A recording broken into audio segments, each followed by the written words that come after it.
Hello and welcome to the GK academy channel. আমার নাম সর্বজিৎ। তো আমরা ওয়েস্ট বেঙ্গল জিওগ্রাফি বা পশ্চিমবঙ্গের ভূগোলের উপর 100% প্রিপারেশন সিরিজ, যেটা আমি কন্টিনিউ করছি। আজকে 8 নম্বর ক্লাস হবে।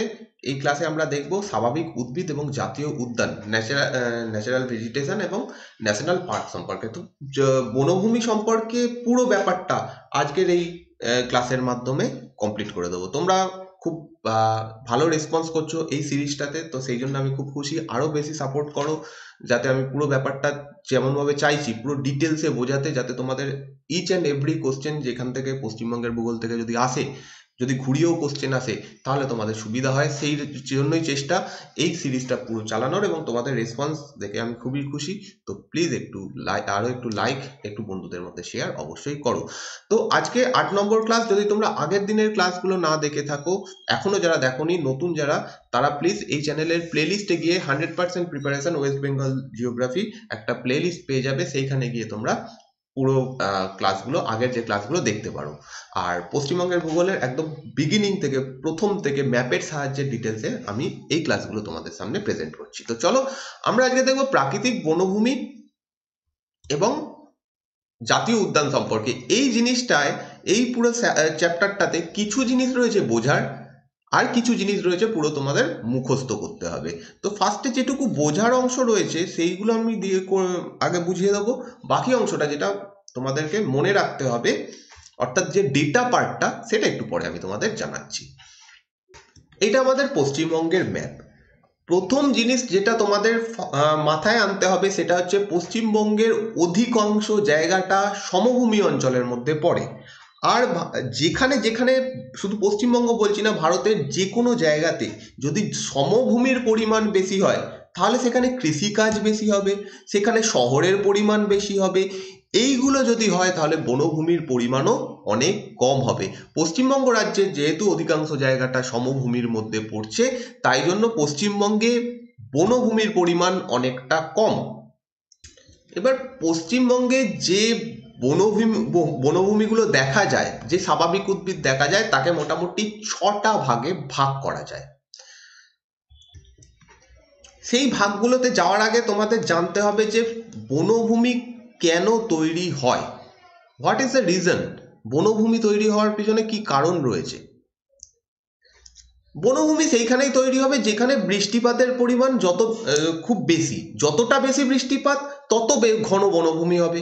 এটা একদম আমাদের খুব একটা নর্মাল আইডিয়া। যেখানে বৃষ্টিপাতের পরিমাণ কম হবে, সেখানে আস্তে আস্তে বনভূমি পাতলা হতে শুরু করবে, এবং যেখানে একদম কম বৃষ্টিপাত হবে, সেখানে কাঁটাযুক্ত ঝোপঝাড় এইরকম ধরনের বনভূমি দেখা যাবে। কিন্তু ফরচুনেটলি পশ্চিমবঙ্গ রাজ্যের আবহাওয়া বা পশ্চিমবঙ্গ রাজ্যের অবস্থান এমনই যে সেখানে খুব কম যে বৃষ্টিপাত হয় এরকম জায়গা নেই, বলতে গেলে নেই। পুরুলিয়া, এই সমস্ত জায়গাতে বৃষ্টিপাত কম হয়, কিন্তু যদি আমরা ভারতের অন্যান্য রাজ্যের সঙ্গে দেখি, যদি আমি রাজস্থানে চলে যাই, তাতে যতটা কম বৃষ্টিপাত হবে, তার থেকে বৃষ্টিপাত অনেক বেশি আমাদের রাজ্যে হয়। আবার পশ্চিমবঙ্গের যে উত্তরের অংশটা, এই অংশটা হিমালয় পার্বত্য অঞ্চল এবং তরাই ডুয়ার্স অঞ্চল, এই জায়গাতে প্রচুর বৃষ্টিপাত হয়। স্বাভাবিকভাবে এই জায়গাতে বনভূমির পরিমাণও বেশি হবে, এখানে বনভূমি খুব ঘন হবে। সেকেন্ড যে জিনিসের ওপর স্বাভাবিক উদ্ভিদ নির্ভর করে, সেটা হচ্ছে ভূমির ঢাল।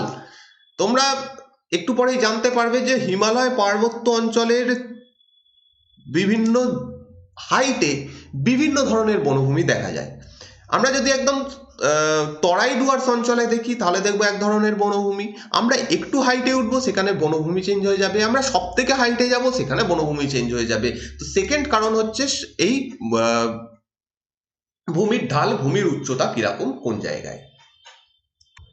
আরও বেশ কিছু জিনিস রয়েছে এখানে, সেগুলো আমরা ডিটেলসে এখন আলোচনা করছি না। সেগুলো হয় প্রাকৃতিক ভূগোলে, নয় যখন আমি জিওগ্রাফি, ইন্ডিয়ান জিওগ্রাফি ডিটেলসে পড়াবো সেখানে জানাবো। কিন্তু এই দুটো জিনিস খুব ইম্পর্টেন্ট। আমাদের রাজ্যে যে বনভূমি তৈরি হয়েছে, এইগুলোর ওপরে নির্ভর করছে, এই দুটো জিনিসের ওপরে। থার্ড একটা পয়েন্ট আমি তোমাদেরকে এখানে নোটিস করাবো। এই জিনিসগুলো প্রত্যেকটাই আমাদের স্লাইডে রয়েছে, কিন্তু একবার জাস্ট ওভারভিউ বুঝে নিলে তখন যে লাইনগুলো লেখা রয়েছে তাতে বুঝতে সুবিধা হবে। দেখো, আমাদের রাজ্যে সমভূমি থেকে শুরু হচ্ছে, তরাই ডুয়ার্স অঞ্চল থেকে।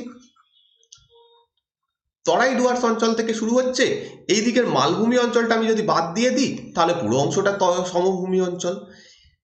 তো এই সম্পূর্ণ অংশের মধ্যে এই পুরো অংশের মধ্যে, এই পুরো সমভূমির মধ্যে এখান দিয়ে গঙ্গা নদী প্রবেশ করেছে, এবং গঙ্গা নদীর যে অংশটা, গঙ্গা নদীর যে সমভূমি অঞ্চলটা, সেইখানে কৃষিকাজ সব থেকে বেশি হয়।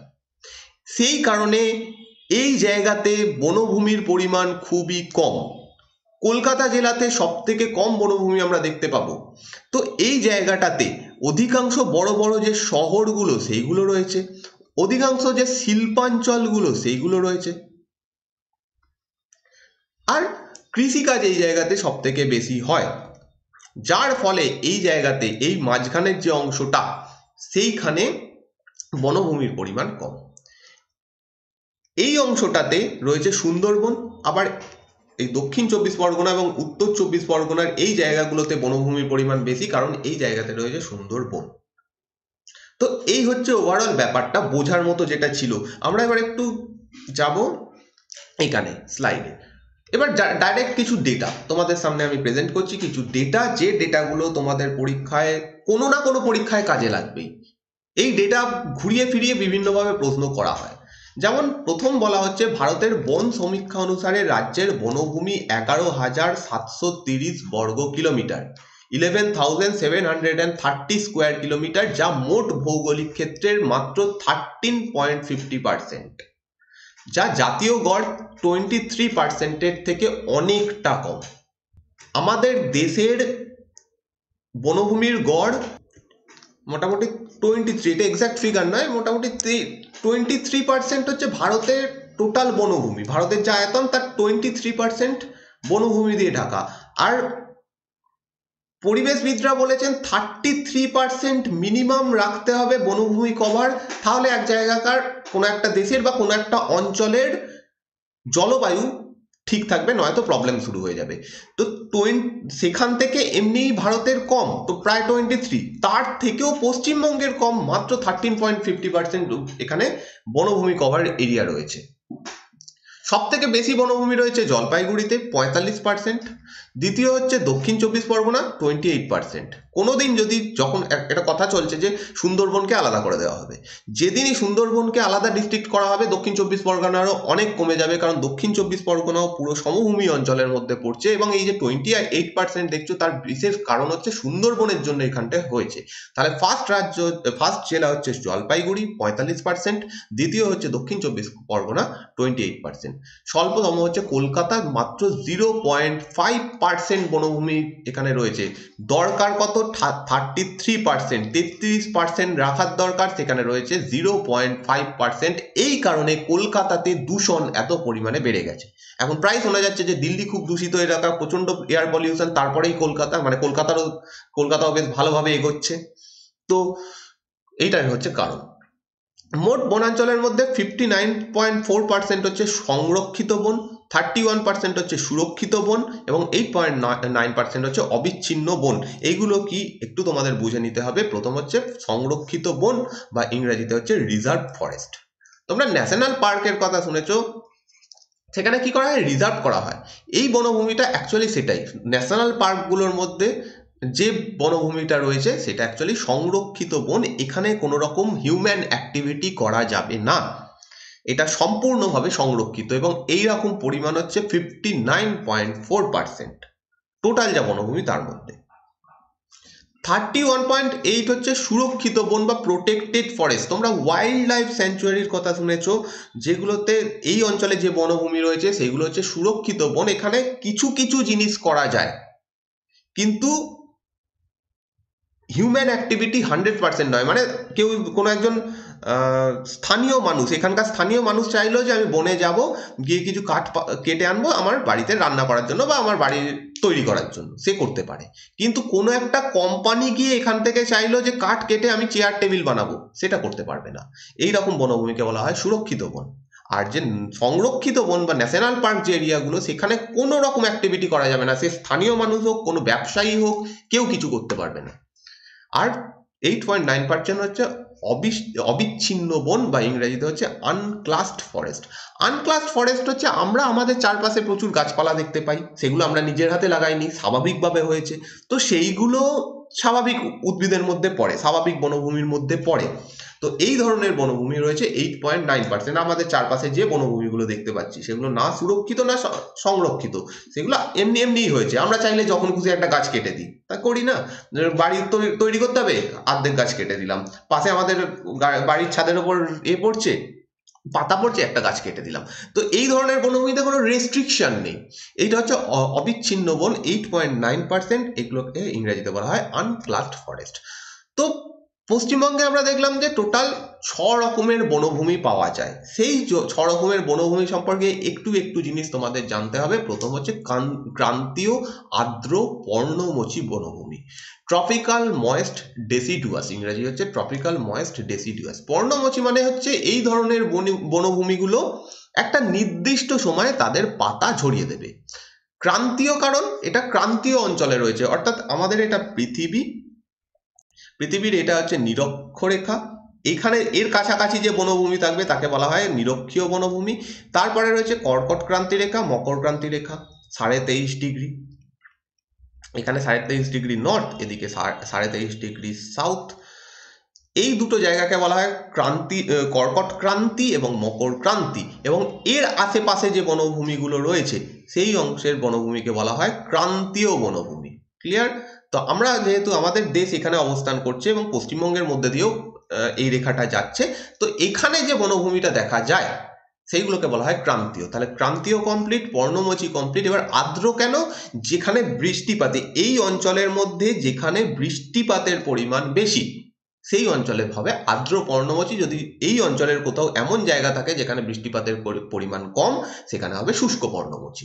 তাহলে পুরোটা করলে কি পাচ্ছি? ক্রান্তীয় অঞ্চলে বৃষ্টিপাত যেখানে বেশি সেই অঞ্চলে এমন বনভূমি যার পাতা একটা নির্দিষ্ট সময়, বছরের একটা নির্দিষ্ট সময়ে ঝরে পড়ে, সেই ধরনের বনভূমিকে ক্রান্তীয় আর্দ্র পর্ণমোচী বনভূমি বলা হয়। এবার কোন জায়গাতে রয়েছে এটা? মূলত উত্তরবঙ্গে, জলপাইগুড়ি, আলিপুরদুয়ার, কোচবিহার এর তরাই অঞ্চলে এই ধরনের বনভূমি দেখা যায়। এইবার তোমরা প্রশ্ন করবে যে পশ্চিমবঙ্গের তো মাঝখান দিয়ে কর্কট ক্রান্তি রেখা গেছে, তাই না? আমরা পড়ে এসছি এটা, পশ্চিমবঙ্গের মাঝখান দিয়ে কর্কট ক্রান্তি রেখা গেছে। তো আমরা কথা বলছি কোথাকার? এই তরাই অঞ্চলের। এটা পুরো ক্লিয়ার করলে ভালো হবে।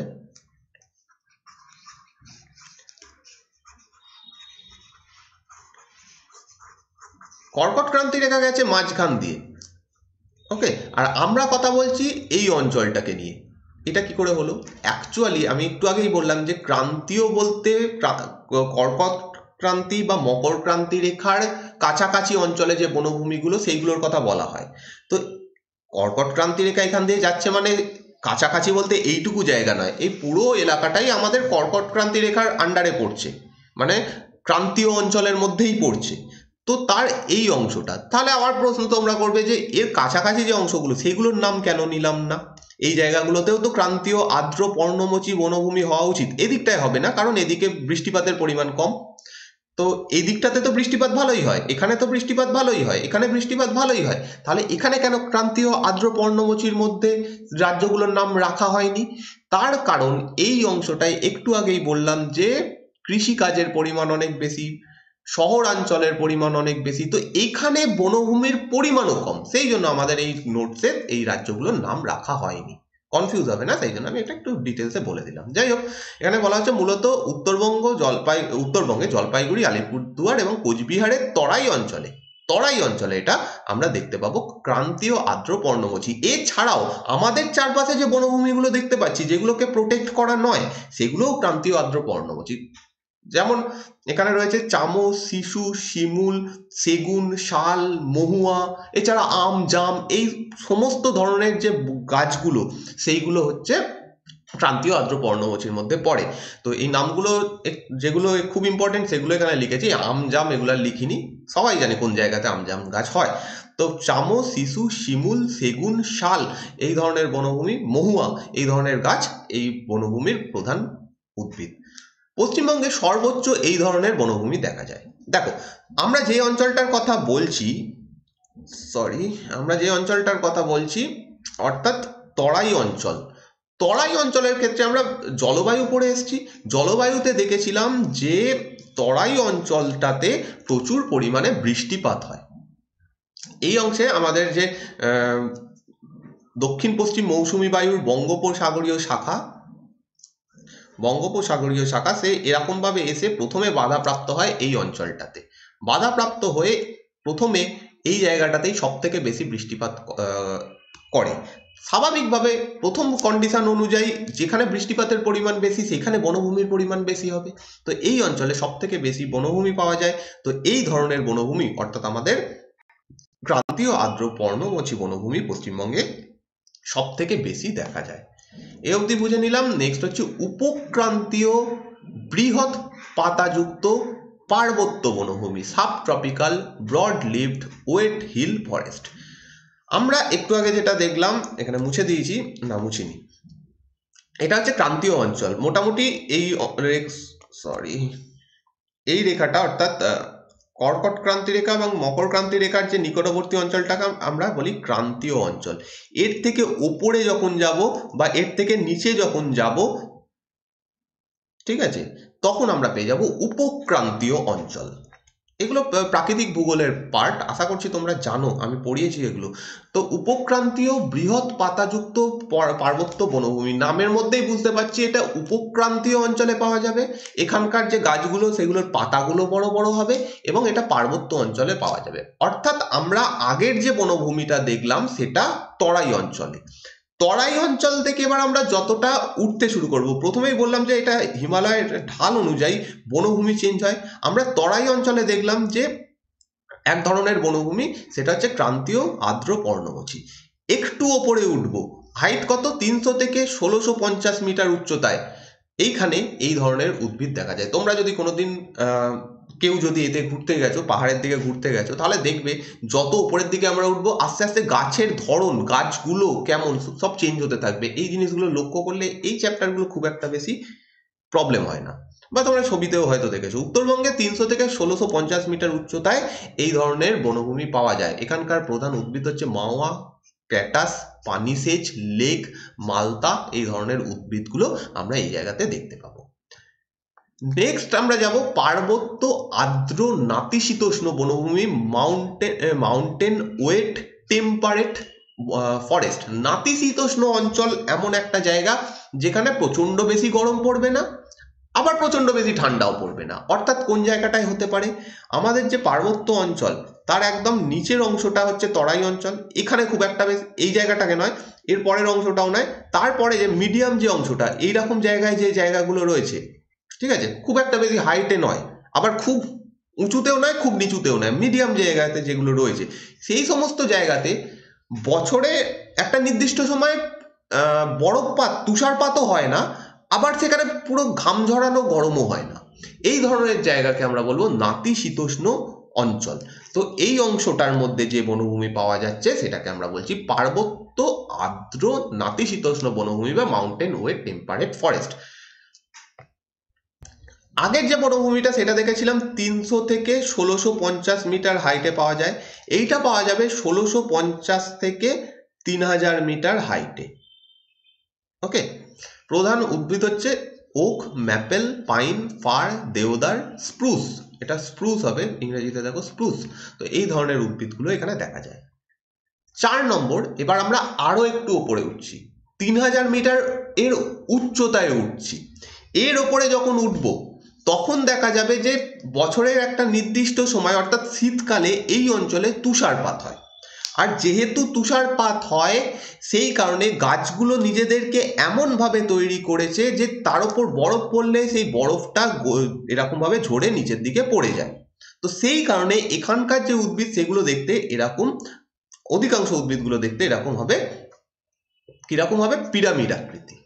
ইভেন পাতাগুলো এরকম একটু ছুচালো ছুচালো হয় যাতে এর উপর বরফ জমে না থাকতে পারে, বরফগুলো পড়ে যেতে পারে। তো এই ধরনের বনভূমিকে আমরা বলছি আলপাইন বনভূমি। 3000 মিটার বা তার উপরের উচ্চতায় যদি আমরা যাই সেইখানে আমরা এই ধরনের উদ্ভিদ দেখতে পাবো। যেমন এখানে কি কি উদ্ভিদ পাওয়া যায়, জুনিপার, বার্চ, রডোডেনড্রন, লরেল, এই ধরনের উদ্ভিদগুলো, এই ধরনের স্বাভাবিক উদ্ভিদ আমরা আলপাইন অঞ্চলে দেখতে পাবো। ক্লিয়ার এই অবধি? আমরা হিমালয়ের জায়গাটা কমপ্লিট করে এলাম। এবার হচ্ছে ক্রান্তীয় শুষ্ক নাতিশীতোষ্ণ। প্রথমেই বললাম যে আর্দ্র নাতিশীতোষ্ণ, যেখানে বৃষ্টিপাতের, ক্রান্তীয় অঞ্চলে যেখানে বৃষ্টিপাত বেশি হবে সেখানে আর্দ্র নাতিশীতোষ্ণ হবে, ক্রান্তীয় অঞ্চলে যেখানে বৃষ্টিপাত কম হবে সেখানে শুষ্ক নাতিশীতোষ্ণ হবে। তাহলে শুষ্ক নাতিশীতোষ্ণ কোন জায়গায় দেখতে পাওয়া যাবে? যেখানে পশ্চিমবঙ্গের তুলনামূলকভাবে বৃষ্টিপাতের পরিমাণ কম, অর্থাৎ পশ্চিম দিকটাতে। পশ্চিম মালভূমি অঞ্চলে অর্থাৎ বাঁকুড়া, পুরুলিয়া, পূর্ব ও পশ্চিম মেদিনীপুর, বীরভূম, বর্ধমান জেলায় মোটামুটি এই সমস্ত জায়গাতে শুষ্ক নাতিশীতোষ্ণ মরুভূমি পাওয়া যায়। শাল, কেন্দ, মাহুল, এই আমজাম যে গাছগুলো দেখছো, এটা দু জায়গাতেই পাওয়া যায়, আর্দ্র নাতিশীতোষ্ণতেও পাওয়া যায়, শুষ্ক নাতিশীতোষ্ণতেও পাওয়া যায়। তো এগুলো নিয়ে মানে প্রজাতি অতটা ভেবে লাভ নেই, নাম দেখলে আমরা বুঝতে পারবো, জাস্ট একটা আইডিয়া রাখা, এইগুলো মনে রাখতে হবে। শাল, কেন্দ, মাহুল এই ধরনের উদ্ভিদগুলো পাওয়া যায় শুষ্ক নাতিশীতোষ্ণ অঞ্চলে। তোমরা জানো যে ওই দিকটাতে পশ্চিম দিকে শাল গাছ খুব ভালো পাওয়া যায়, শাল, কেন্দ এই জন্য ইম্পর্টেন্ট। 6 নম্বর এবং লাস্ট ভাগ হচ্ছে উপকূল এবং জলাভূমি অঞ্চল, অরণ্য বা mangrove Aranya, laterite and swamp forest বা ম্যানগ্রোভ ফরেস্ট। এটা নিয়ে নিশ্চয়ই আলাদা করে মানে এক্সট্রা কিছু বলার নেই, আমরা জানি কোন জায়গাতে ম্যানগ্রোভ অরণ্য রয়েছে, উত্তর এবং দক্ষিণ 24 পরগনা। তো এখানে যে প্রধান উদ্ভিদগুলো সেগুলো হচ্ছে সুন্দরী, গড়ান, গেওয়া, হোগলা, কেওয়া, এটা আমরা ছোটবেলা থেকে পড়ে আসছি। সুন্দরী গাছের জন্য এই যে বনভূমির নাম হয়েছে সুন্দরবন। তো এই ধরনের উদ্ভিদগুলো এখানে দেখতে পাওয়া যায়। এই ধরনের উদ্ভিদের কিছু বৈশিষ্ট্য রয়েছে, একটা হচ্ছে শ্বাসমূল আর একটা হচ্ছে ঠেসমূল। ধরো এটা একটা গাছ, বাজে ছবি হচ্ছে তাও জানি, কিন্তু বোঝানোর জন্য, এটা একটা গাছ, এই গাছটার থেকে এটা মাটিতে রয়েছে। এই সমস্ত গাছগুলোতে সুন্দরী, গড়ান, গেওয়া, এখানে দেখা যাবে যে কিছু এরকম মূল বেরিয়েছে গাছটার, মাটির ওপরে উঠে আছে। এর কারণ এই গাছ, এখানে যে মাটিটা সেটা খুবই লবণাক্ত মাটি হওয়ায় এই মাটির মধ্যে অক্সিজেন প্রবেশ করতে পারবে না। কিন্তু মূলেরও অক্সিজেনের প্রয়োজন রয়েছে, না হলে সে কিন্তু খাদ্য তৈরি করতে পারবে না। তো সেই কারণে মূলগুলো কি করছে, একটা নির্দিষ্ট ভাবে ভেতরে গেছে, ভেতরে তো তাকে যেতেই হবে, নয়তো গাছটাকে ধরে রাখবে কি করে। তো ভেতরে দিকে গেছে, দিয়ে এবার সে উঠে ওপরের দিকে চলে এসছে, যাতে সে কি নিতে পারে, নিঃশ্বাস নিতে পারে, শ্বাস নিতে পারে, অক্সিজেন নিতে পারে। ঠিক আছে? তো সেই এটা হচ্ছে শ্বাসমূল। আর ঠেসমূল থাকার কারণ এই অঞ্চলটা প্রচন্ড কর্দমাক্ত, আমরা দেখে এসেছি, কাদা থাকে, অধিকাংশ সময় জলের মধ্যে থাকে, জোয়ারের জল এখানে ঢুকে পড়ে। তো গাছগুলো যদি নিজেদেরকে বাঁচাতে না পারতো, যখন জল আসতো জোয়ারের সময় উল্টে যেত। এইটা যাতে না হয় সেই জন্য গাছগুলো নিজেদেরকে সাপোর্টের ব্যবস্থা করে নিয়েছে, যেটাকে বলা হয় ঠেসমূল। তো এই ধরনের শ্বাসমূল, ঠেসমূল, এই ধরনের যে উপকূলের মানে ম্যানগ্রোভ অরণ্য, তার বিশেষ বৈশিষ্ট্য। বনভূমি কমপ্লিট, এর থেকে বেশি কিছু জানতে হবে না। নেক্সট হচ্ছে জাতীয় উদ্যান এবং বন্যপ্রাণী অভয়ারণ্য, ইংরেজিতে হচ্ছে ন্যাশনাল পার্ক এবং ওয়াইল্ড লাইফ স্যাংচুয়ারি। আগে ফার্স্ট ডেটা, তারপর হচ্ছে বোঝা। রাজ্যে টোটাল 6টা জাতীয় উদ্যান রয়েছে, 16টা বন্যপ্রাণী অভয়ারণ্য রয়েছে, 2টো টাইগার রিজার্ভ রয়েছে, 2টো এলিফ্যান্ট রিজার্ভ রয়েছে। টাইগার রিজার্ভ হচ্ছে যেখানে বাঘ সংরক্ষণ করা হয়, আর এলিফ্যান্ট রিজার্ভ যেখানে হাতি সংরক্ষণ করা হয়। এই অবধি আমাদের কোনো অসুবিধা নেই। এটা হচ্ছে ডেটা। নেক্সট হচ্ছে, এটা আমি আগেও বলেছি হয়তো, যে জাতীয় উদ্যানগুলোর মধ্যে একটা জায়গা হবে টাইগার রিজার্ভ। ঠিক আছে? জাতীয় উদ্যান যেগুলো, ন্যাশনাল পার্কের মধ্যেই একটা জায়গা হবে টাইগার রিজার্ভ। আর প্রত্যেকটা জাতীয় উদ্যানে কিন্তু, প্রত্যেকটা ন্যাশনাল পার্কে কিন্তু টাইগার রিজার্ভ থাকবে না।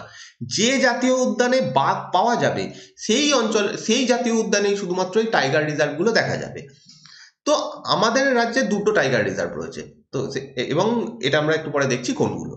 এবার হচ্ছে জাতীয় উদ্যান এবং অভয়ারণ্য, এই দুটোর মধ্যে তফাৎ কি, ন্যাশনাল পার্ক এবং ওয়াইল্ড লাইফ স্যাংচুয়ারি, যেটার একটু হিন্টস আমি প্রথমেই দিয়ে এসেছি। ন্যাশনাল পার্ক হচ্ছে সেই জায়গাটা যেখানে সেটা পুরোপুরিভাবে প্রোটেক্টেড, কাদের জন্য, এখানকার গাছপালা, এখানকার পশু পাখির জন্য। বাইরের মানুষ এখানে কেউ যেতে পারবে না, সেটা কোনো কারণেই যেতে পারবে না। সেটা হতে পারে যে ইকোনমিক কারণে, সেই জন্যও যেতে পারবে না, অর্থাৎ কাঠ কাটতে, মধু সংগ্রহ করতে, মাছ ধরতে, এই সমস্ত করতে যেতে পারবে না। কোনো মানুষ ছবি তুলতে গেল, ঘুরতে গেল, এটাও করতে পারবে না। আর পশু শিকার তো বাদই দিলাম, সেটাও করা যাবে না। এইবার তোমাদের মনে প্রশ্ন আসবে যে সুন্দরবন একটা ন্যাশনাল পার্ক, তাহলে আমরা মাঝে মাঝে শুনি যে সুন্দরবনের মানুষ মধু শিকার, মধু নিতে যায়, সুন্দরবনের মধু খুব বিখ্যাত। এটা কি করে হচ্ছে? আমি এক্ষুনি বললাম যে ন্যাশনাল পার্কের মধ্যে মানুষ যেতে পারবে না, সে কোনো রকমের মানুষ যেতে পারবে না। সেইখানে আসছে হচ্ছে ওয়াইল্ড লাইফ স্যাংচুয়ারির কনসেপ্ট। ওয়াইল্ড লাইফ স্যাংচুয়ারি হচ্ছে এমন একটা জায়গা, তার মধ্যে সেখানকার স্থানীয় মানুষ যেতে পারবে। তারা চাইলেও একটু আমাদের জীবন ধারণের জন্য কিছু সংগ্রহ করব, মধু, মোম বা নৌকা বানানোর জন্য কাঠ কাটবো, অল্প পরিমাণে কাটতে পারে। কিন্তু কোনো একজন ব্যবসায়ী চাইলেও আমি এখানে ঢুকে কাঠ নিয়ে কিছু জিনিস বানাবো, চেয়ার টেবিল বানিয়ে বিক্রি করব, সে করতে পারবে না এটা। টুরিস্টরা চাইলেও আমি এখানে একটু ঢুকে দেখবো যে এগুলো কি রয়েছে, মানে পশু পাখি দেখবো, প্রাকৃতিক সৌন্দর্য উপভোগ করব, করতে পারে। ফটোগ্রাফার যারা চাইলেও যে এখানে ঢুকে আমি পশু পাখির ছবি তুলবো, করতে পারে। কিন্তু বাণিজ্যিক কোনো কাজ করা যাবে না, কাঠ কাটা, পশু শিকার করা, এই সমস্ত করা যাবে না। সুন্দরবন যে ন্যাশনাল পার্ক, সেটা একটা বিশাল বড়, সুন্দরবন এলাকাটা এমনিতে অনেক বড় জায়গা। এর মধ্যে একটা অংশের নাম হচ্ছে সুন্দরবন টাইগার রিজার্ভ, ঠিক আছে, সুন্দরবন টাইগার রিজার্ভ। তারপরে একটা বড় অংশ যেটা টাইগার রিজার্ভ অবশ্যই একটা ন্যাশনাল পার্কের মধ্যে হবে, তো সুন্দরবন ন্যাশনাল পার্ক। তারপরে রয়েছে একটা জায়গা যেটাকে আবার ওয়াইল্ড লাইফ স্যাংচুয়ারির নাম দেওয়া হয়েছে, বাকি অংশটারও নাম সুন্দরবন, কিন্তু যে মেন যে বনভূমি অংশটা সেটা এইটুকু অংশের মধ্যেই রয়েছে। আর আমরা যে ঘুরতে যাই সুন্দরবনে, আমরা যে এখানকার মানুষ যে মধু মোম নিতে আসে, সেটা এই ওয়াইল্ড লাইফ স্যাংচুয়ারি এলাকাটা থেকে বা বাকি যে অংশগুলো রয়েছে সেইখান থেকে নেয়, ন্যাশনাল পার্ক এরিয়া থেকে হবে না। এই অবধি বুঝে নিলাম আমরা, এরপরে আর এটা নিয়ে পরে কোশ্চেন আসবে না। জাতীয় উদ্যান হচ্ছে এরকম একটা জায়গা, জীব বৈচিত্র্যের উন্নতির জন্য কঠোরভাবে এটা সংরক্ষিত। পশ্চিমবঙ্গের বৃহত্তম জাতীয় উদ্যান হচ্ছে সুন্দরবন এবং ক্ষুদ্রতম হচ্ছে সিংহলীলা। এটা বানানটা ভুল হয়ে গেছে, সিংহলীলা। অ্যাকচুয়ালি গুগল থেকে ট্রান্সলেট করার সময় একটু ভুল হয়, আর পুরো টাইপ করার মতো সময় আমার কাছে নেই, তাই একটু অসুবিধে হয় মাঝে মাঝে। দেখো কিছু বানানো হয়তো মিস্টেক রয়েছে, সেটা জন্য একটু ক্ষমা প্রার্থী আমি। চলো, সুন্দরবন ন্যাশনাল পার্ক সম্পর্কে আমরা আজকে জানবো। উত্তর ও দক্ষিণ 24 পরগনাতে অবস্থিত, এটা আমরা আগেও পড়েছি, উত্তর এবং দক্ষিণ 24 পরগনাতে এটা অবস্থিত। ওকে, নেক্সট হচ্ছে আয়তন। আয়তন হচ্ছে 1330.10 বর্গ কিলোমিটার। আয়তনটা মনে রাখতে হবে, ঠিক আছে, 1330.10 বর্গ কিলোমিটার এটার আয়তন। দুটো রাজ্যে, দুটো জেলাতে অবস্থিত, উত্তর এবং দক্ষিণ 24 পরগনা। 4th মে 1984, 4 মে 1984-তে এটাকে জাতীয় উদ্যান বা ন্যাশনাল পার্ক হিসেবে ঘোষণা করা হয়। ভারতের রয়্যাল বেঙ্গল টাইগারের বৃহত্তম রিজার্ভ এখানে রয়েছে। ভারতের শুধু বাঘের বললে নয়, কিন্তু রয়্যাল বেঙ্গল টাইগারের সব থেকে বড় রিজার্ভ সুন্দরবনে রয়েছে। যদি বলা হয় যে বাঘ সব থেকে বেশি কোথায় রয়েছে, সেটা হচ্ছে নাগার্জুন সাগর, শ্রীশৈলাম, ঠিক আছে। সুন্দরবন টাইগার রিজার্ভ তৈরি হয় 1973-এ, অর্থাৎ 1984-তে জাতীয় উদ্যান হওয়ার আগে থেকে সুন্দরবন একটা টাইগার রিজার্ভ ছিল 1973 সাল থেকে। 2010 সালে এটাকে IUCN দ্বারা বিপন্ন হিসেবে ঘোষণা করা হয়েছে, ইনডেঞ্জার্ড হিসেবে ঘোষণা করা হয়েছে। এবং IUCN এর নাম, ফুল ফর্মটা অবশ্যই মনে রাখবে তোমরা, সেটা হচ্ছে international conservation of nature and natural resources. এটা একটা আন্তর্জাতিক সংস্থা, international conservation of nature and natural resources, এইভাবেই আসবে, এর কোনো বাংলা করে আসবে না, কারণ এটা একটা সংস্থার নাম। তোমরা চাইলে এটাকে বাংলাতে লিখে নিতে পারো, কিন্তু এটাই মনে রাখতে হবে। এখানে কি কি প্রাণী রয়েছে? নোনা জলের কুমির, এটা হচ্ছে নোনা জলের কুমির। নোনা জলের কুমির বা রিভার সল্ট ওয়াটার ক্রোকোডাইল, নদীর নোনা জলের কুমির। এটা হচ্ছে টেরাপিন। টেরাপিন বলে এক রকমের কচ্ছপ এখানে পাওয়া যায়। গাঙ্গেয় ডলফিন, গ্যাঙ্গেটিক ডলফিন খুব ইম্পর্টেন্ট একটা প্রাণী, এটা হচ্ছে গ্যাঙ্গেটিক ডলফিন। এবং এর সংখ্যা প্রচণ্ডভাবে কমে গেছে, এবং সেই কারণে সেন্ট্রাল গভর্নমেন্ট থেকে গাঙ্গেয় ডলফিন বা গ্যাঙ্গেটিক ডলফিনকে জাতীয় জলজ প্রাণী ঘোষণা করা হয়েছে। ওকে, তারপর হচ্ছে গ্রাউন্ড টার্টেল, এটা এক রকমের কচ্ছপ। বিল টার্টেল, এটাও এক ধরনের কচ্ছপ। এবং ম্যানগ্রোভ হাউস থ্রো কার্ভ, কার্ভ মানে হচ্ছে কাঁকড়া, এটা হচ্ছে ম্যানগ্রোভ হাউস থ্রো কার্ভ। এইগুলো হচ্ছে ইম্পর্টেন্ট। এছাড়াও অনেক পশু পাখি এখানে রয়েছে, সেগুলো আমাদের অতটা জানতে হবে না, যেগুলো ইম্পর্টেন্ট খুব নাম সেইগুলো আমরা জানবো। নেক্সট হচ্ছে Neora valley national park. Neora valley national park আজ এখন কালিম্পং ডিস্ট্রিক্টে অবস্থিত, আগে দার্জিলিংয়ে ছিল, এখন কালিম্পংয়ে চলে এসছে। 88 বর্গ কিলোমিটার এটা, মানে চলে এসছে বলতে সরি, দার্জিলিং এখন ভেঙে কালিম্পং আলাদা ডিস্ট্রিক্ট হয়ে গেছে, তো সেই কারণে এটা এখন বর্তমানে কালিম্পংয়ে পড়ছে। 88 বর্গ কিলোমিটার এটার হচ্ছে কি বলা হয় আয়তন। 1986 সালে এটা প্রতিষ্ঠিত হয়, প্রতিষ্ঠিত মানে এই 1986 থেকে এটাকে জাতীয় উদ্যান ঘোষণা করা হয়, ঠিক আছে, 1986 এটাকে জাতীয় উদ্যান ঘোষণা করা হয়। প্রাণী এখানে যেগুলো পাওয়া যায় সেটা হচ্ছে ক্লাউডেড লোপার্ড বা ক্লাউড লোপার্ড মানে হচ্ছে চিতাবাঘ, এটা হচ্ছে ক্লাউডেড লোপার্ড।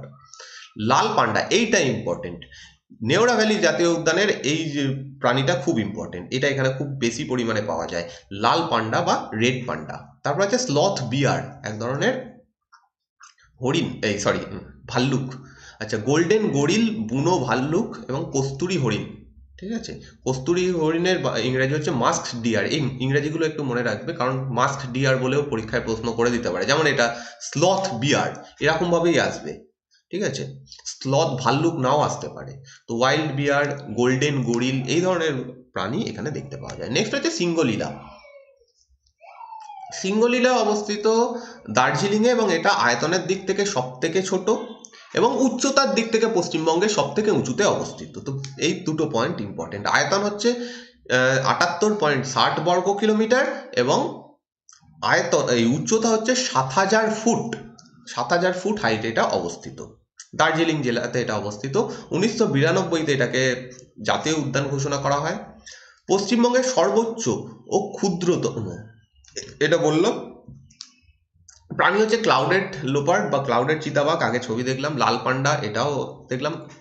বার্কিং ডিয়ার, এটা হচ্ছে বার্কিং ডিয়ার, এটা হচ্ছে প্যাঙ্গোলিন হচ্ছে এক ধরনের পতঙ্গ, মানে ওই পিঁপড়ে খায় এক ধরনের প্রাণী, খুব নিরীহ এক ধরনের প্রাণী, এইটাই সিঙ্গলীলা জাতীয় উদ্যানে খুব বেশি পরিমাণে দেখা যায়। আর Himalayan black deer, black deer বা হিমালয়ের কৃষ্ণাঙ্গ হরিণ। ওকে, এগুলো বুঝলাম। নেক্সট হচ্ছে বক্সা, এগুলো ডাইরেক্ট এখান থেকে এই ডেটাগুলো তোমাদের মনে রাখতে হবে, আর কিছু করার নেই। বক্সা জাতীয় উদ্যান এটা অবস্থিত আলিপুরদুয়ারে, আয়তন হচ্ছে 117.10 বর্গ কিলোমিটার। 1992 থেকে জাতীয় উদ্যানের তকমা দেওয়া হয়েছে, ন্যাশনাল পার্কের তকমা দেওয়া হয়েছে। পশ্চিমবঙ্গে দুটো টাইগার রিজার্ভ রয়েছে, একটা হচ্ছে এই বক্সা জাতীয় উদ্যান, বক্সা টাইগার রিজার্ভ রয়েছে, আর একটা হচ্ছে সুন্দরবন। আগে একটা সুন্দরবন পড়ে এসেছি। তো বক্সা টাইগার রিজার্ভটা 1983-তে প্রতিষ্ঠিত হয়েছিল বা তাকে ঘোষণা করা হয়েছিল, তার মানে এটারও টাইগার রিজার্ভ আগে ঘোষণা করা হয়েছে, পরবর্তীকালে এটাকে একটা ন্যাশনাল পার্কের তকমা দেওয়া হয়। প্রাণী হচ্ছে এটা লোপার্ড হবে, লোপার্ড মানে হচ্ছে চিতাবাঘ, ঠিক আছে, চিতাবাঘ। ফিশিং ক্যাট, ফিশিং বিড়াল, জায়ান্ট কাঠবিড়ালি, মঙ্গুজ বলে এক ধরনের প্রাণী রয়েছে, মঙ্গুজ হবে। এশিয়ান এলিফ্যান্ট, গৌড়, ক্লোসেস, চিতল, সম্বর, এগুলো বিভিন্ন হরিণ। আর বার্কিং বিড়াল বা বার্কিং ক্যাট এই ধরনের পশু এখানে দেখা যায়। নেক্সট হচ্ছে গরুমারা জাতীয় উদ্যান। এর একটা আমি ম্যাপ দেখাতে চাইছি, কারণ পরীক্ষায় এটা কোশ্চেন দু রকম ভাবে এসছে। একবার এসেছিল হচ্ছে মূর্তি নদীর তীরে কোন জাতীয় উদ্যান অবস্থিত। দেখো, এটা হচ্ছে গরুমারা ন্যাশনাল পার্ক, আমরা নাম দেখতে পাচ্ছি এখানে গরুমারা ন্যাশনাল পার্ক। এর মাঝখান দিয়ে একটা নদী প্রবাহিত হচ্ছে, এটাও পরীক্ষায় প্রশ্ন এসছে, সেটা হচ্ছে জল ঢাকা নদী, ঠিক আছে, জল ঢাকা নদী, এটা হচ্ছে জল ঢাকা নদী। তো এটা important, first point. Second point, এখান দিয়ে একটা নদী রয়েছে দেখতে পাচ্ছ, যার নাম হচ্ছে মূর্তি নদী, এই নদীটাও ইম্পর্টেন্ট। তো মূর্তি নদীর তীরেও এটা অবস্থিত। তাহলে দুটো নদীর নাম তোমাদের মনে রাখতে হবে, একটা হচ্ছে জল ঢাকা নদী আর একটা হচ্ছে মূর্তি নদী। জাস্ট ম্যাপটা দেখানোর কারণ হচ্ছে এটাই, যাতে মনে থাকে, আর কিছুই নয়। ম্যাপ কোনো একটা ছবি আমাদের সামনে থাকলে সবসময় সুবিধা হয়। আচ্ছা, গরুমারা এটা জলপাইগুড়িতে অবস্থিত, মূর্তি নদীর তীরে অবস্থিত। আর একটাও মনে রাখবে, জলঢাকা নদী এর মাঝখান দিয়ে যাচ্ছে। আয়তন হচ্ছে 79.85 বর্গ কিলোমিটার, 79.85 বর্গ কিলোমিটার। 1992 থেকে জাতীয় উদ্যানের তকমা দেওয়া হয়। প্রাণী এখানে রয়েছে লিওপার্ড, সেম প্রাণী এখানের সঙ্গে আগের যেটা দেখলাম বক্সাতেও কাছাকাছি জায়গাতে অবস্থিত। আলিপুরদুয়ার, জলপাইগুড়ি এই অঞ্চলে মোটামুটি পশুগুলো প্রায় এক, ঘুরিয়ে ফিরিয়ে একই পশু হবে। এখানে একটা এক্সট্রা মনে রাখবে, সেটা হচ্ছে পিগমি হগ। এই পিগমি হগ এখানে খুব বেশি পরিমাণে পাওয়া যায়। নেক্সট এবং লাস্ট, জলদাপাড়া জাতীয় উদ্যান, যেটা অবস্থিত আলিপুরদুয়ারে।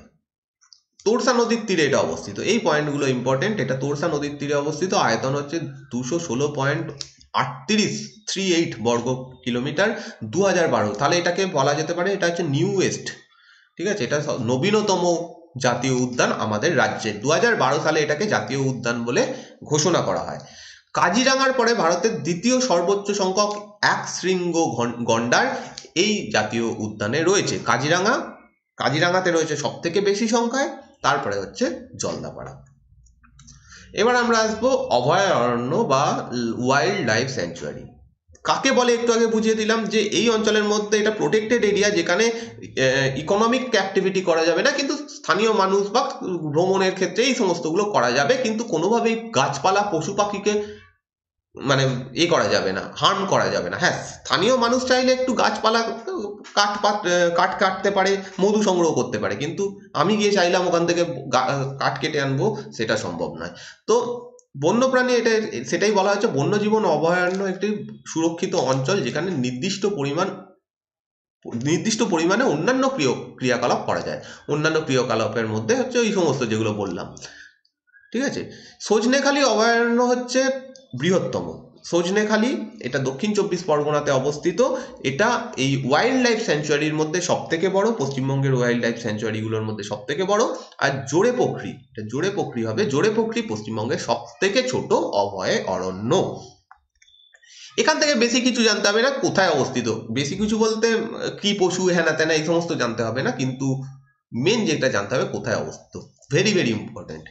প্রথম হচ্ছে জোড়েপোখরি, দার্জিলিংয়ে। এটার শুধু এটা জেনে রাখো, আয়তন জোড়েপোখরির আর হচ্ছে যেটা আমাদের সব থেকে বড় অর্থাৎ সজনেখালি, এই দুটো জেনে রাখো, বড় আর ছোট, বাকি আর কিছু জানতে হবে না। জোড়েপোখরি অবস্থিত দার্জিলিংয়ে, 0.04 বর্গ কিলোমিটার, খুবই ছোট একটা এটা ওয়াইল্ড লাইফ স্যাংচুয়ারি। নেক্সট হচ্ছে সেঞ্চল, এটা দার্জিলিংয়ে অবস্থিত। চাপড়ামারি, এটা অবস্থিত জলপাইগুড়িতে। মহানন্দা অবস্থিত দার্জিলিংয়ে। রায়গঞ্জ বা কুলিক, এটার দুটো নাম রয়েছে, রায়গঞ্জ বা কুলিক, এটা অবস্থিত উত্তর দিনাজপুরে। বেথুয়া ডহরি, এটা অবস্থিত নদিয়াতে। বল্লভপুর অবস্থিত বীরভূমে। রামনাবাগান, এটা অবস্থিত পূর্ব বর্ধমানে। বিভূতিভূষণ বা পরমাদান, আগে নাম ছিল পরমাদান, এখন নাম হয়েছে, পরবর্তীকালে নাম করা হয় বিভূতিভূষণ, এটা উত্তর 24 পরগনাতে অবস্থিত। চিন্তামণিকর বা নরেন্দ্রপুর, এটা আমার বাড়ির কাছে অবস্থিত, দক্ষিণ 24 পরগনা। সজনেখালি, আচ্ছা এটা হচ্ছে সেকেন্ড ক্ষুদ্রতম, সব থেকে ক্ষুদ্রতম হচ্ছে জোড়েপোখরি, সেকেন্ড হচ্ছে নরেন্দ্রপুর বা চিন্তামণিকর। এটা একটা অ্যাকচুয়ালি পাখি অভয়ারণ্য, এখানে পশু নেই, এখানে কোনো পশু নেই, পাখিদের জন্য এটা। বিভিন্ন সময় বা শীতকালে প্রচুর পাখি এখানে আসে। নেক্সট হচ্ছে সজনেখালি, দক্ষিণ 24 পরগনা, এটা সব থেকে বড়, 362.40 বর্গ কিলোমিটার, এটা সব থেকে বড় ওয়াইল্ড লাইফ স্যাংচুয়ারি। নেক্সট হচ্ছে হ্যালিডে দক্ষিণ 24 পরগনায় সুন্দরবনের কাছে একটা দ্বীপ, হ্যালিডে, ঠিক আছে। তো সেইটাকে একটা অভয়ারণ্য বানানো হয়েছে, দক্ষিণ 24 পরগনায় অবস্থিত। তারপর আছে লথিয়ান, দক্ষিণ 24 পরগনা। বক্সা আলিপুরদুয়ারে অবস্থিত। পশ্চিম সুন্দরবন, যেটা বলছিলাম যে সুন্দরবনের কিন্তু আমরা ন্যাশনাল পার্ক অংশে যাই না, আমরা এই পশ্চিম সুন্দরবন যে ওয়াইল্ড লাইফ স্যাংচুয়ারি রয়েছে তার মধ্যে কিছুটা অ্যাক্টিভিটিস করি। তো দক্ষিণ 24 পরগনায় এটা অবস্থিত। আর পাখি বিতান, এটা সব থেকে নবীনতম, 2011 এটা প্রতিষ্ঠিত হয়েছে। গজলডোবাতে এটা অবস্থিত, এবং গজলডোবা অবস্থিত জলপাইগুড়ি জেলাতে। এটা পশ্চিমবঙ্গের নবীনতম ওয়াইল্ড লাইফ স্যাংচুয়ারি। লাস্ট নয়, লাস্টের আগে এটা, সেটা হচ্ছে এলিফ্যান্ট রিজার্ভ, বা যেখানে হাতিকে কি করা হয়, সংরক্ষণ করা হয়। ইস্টার্ন ডুয়ার্স আর ময়ূরী ঝর্ণা, এই দুটো হচ্ছে আমাদের রাজ্যের দুখানা এলিফ্যান্ট রিজার্ভ। ইস্টার্ন ডুয়ার্স, এটা জলপাইগুড়িতে অবস্থিত, প্রকাশিত নয়, এটা হবে হচ্ছে অ্যাকচুয়ালি কবে ঘোষণা করা হয় 2001-এর 4 অক্টোবর এটাকে এলিফ্যান্ট রিজার্ভ হিসাবে ঘোষণা করা হয়। আর ময়ূরী ঝর্ণা, এটা অবস্থিত পশ্চিম মেদিনীপুর এবং বাঁকুড়ার সীমান্তে। এটা 2002-তে 24 অক্টোবর 2002-তে একে ঘোষণা করা হয় এলিফ্যান্ট রিজার্ভ হিসেবে। লাস্ট হচ্ছে জুওলজিক্যাল পার্ক, বা যেগুলোকে আমরা সংক্ষেপে চিড়িয়াখানা বলি, ঠিক আছে, চিড়িয়াখানা। সব থেকে বড় জুওলজিক্যাল পার্ক, জুওলজিক্যাল উদ্যান বা জুওলজিক্যাল গার্ডেন, এটা আলিপুরে অবস্থিত, কলকাতাতে। সেকেন্ড পদ্মজা নাইডু, এটা দার্জিলিংয়ে অবস্থিত। ঝাড়গ্রামে অবস্থিত। রামনাবাগান, এটা রামনাবাগান হবে, রামনাবাগান বর্ধমানে অবস্থিত। রসিকবিল কোচবিহারে অবস্থিত। কাঞ্জুনাগড় উদ্ধার কেন্দ্র জলপাইগুড়ি, বা ইংরেজিতে হচ্ছে কাঞ্জুনাগড় রেস্কিউ সেন্টার। তোমরা অনেক সময় শোনো যে দলছুট হাতি দলছুট হয়ে পড়েছে, তাদেরকে উদ্ধার করে নিয়ে আসা হয়েছে, তো এইখানে রাখা হয়, কাঞ্জনগর উদ্ধার কেন্দ্র বা রেস্কিউ সেন্টারে রাখা হয়, যেটা জলপাইগুড়িতে অবস্থিত। দক্ষিণ খয়রাবাড়ি পুনর্বাসন কেন্দ্র। পুনর্বাসন মানে সেম টাইপেরই ব্যাপার, কেউ যদি হারিয়ে যায়, হাতি ফাতি, মেনলি হাতির ক্ষেত্রে এটা করা হয়, মেনলি অন্যান্য পশুর থেকে হাতি এটা হয় বেশি, তো তাদেরকে রিহ্যাবিটেশন করা হয় বা পুনর্বাসন দেওয়া হয়, এটা জলপাইগুড়িতে অবস্থিত। গড়চুমুক হরিণ উদ্যান, এখানে শুধুমাত্র হরিণ রয়েছে, তো হাওড়াতে এটা অবস্থিত। আদিনা হরিণ উদ্যান মালদাতে অবস্থিত। কুমারী কংসাবতী হরিণ উদ্যান বাঁকুড়াতে অবস্থিত। এবং সুরুলিয়া মিনি জু, এটা আমি একটু কনফিউশন আছে, আমি এটা সুরুলিয়া না পুরুলিয়া হবে এটা আমি জানি না, মানে জানি না বলতে সার্চ করে দেখা হয়নি অ্যাকচুয়ালি। আমি তো, তোমরা যদি কেউ পুরুলিয়ার কাছে থাকো একটু আমাকে কমেন্ট করে জানাবে যে এটা সুরুলিয়া মিনি জু নাকি পুরুলিয়া মিনি জু, ঠিক আছে? যদি এটা তোমরা কেউ যদি জানাও তাহলে আমি পরের দিনের ক্লাসে বলে দেবো, আর নয়তো আমি নিজেই জেনে আপডেট করে দেবো। তো সুরুলিয়া মিনি জু এটা পুরুলিয়াতে অবস্থিত। ওকে, তো এই হচ্ছে আজকের পুরো ক্লাস, এবং এর মাধ্যমে পুরো টপিক আজকের কমপ্লিট করে দিলাম। নেক্সট দিনের টপিক আমরা আবার একটা নতুন চ্যাপ্টার শুরু করবো, সেটা হচ্ছে কৃষিকাজ। তো এই ক্লাসটা যদি ভালো লাগে অবশ্যই প্লিজ লাইক করো, শেয়ার করো, আর তোমরা যদি নতুন হও সাবস্ক্রাইব অবশ্যই করো। তোমরা এই লিঙ্কগুলো পেয়ে যাচ্ছ এই ক্লাসের নিচে ডেসক্রিপশানে, যে আর চ্যানেলের অ্যাবাউট সেকশানে। লিঙ্কগুলো হচ্ছে ফেসবুকের রয়েছে, Facebook, Telegram channel, Telegram page এবং ইনস্টাগ্রাম।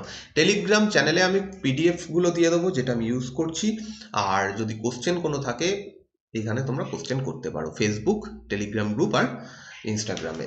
তো এই হচ্ছে আজকের পুরো টপিক। কালকে নেক্সট ক্লাসে তোমাদের সঙ্গে দেখা হবে। পশ্চিমবঙ্গের ভূগোল প্রায় আমরা অনেকটাই কমপ্লিট করে এসেছি, আর একটু বাকি রয়েছে, মোটামুটি 6-7টা ক্লাস হয়তো আর হবে। তো thank you for watching this class, দেখা হচ্ছে নেক্সট দিনের ক্লাসে।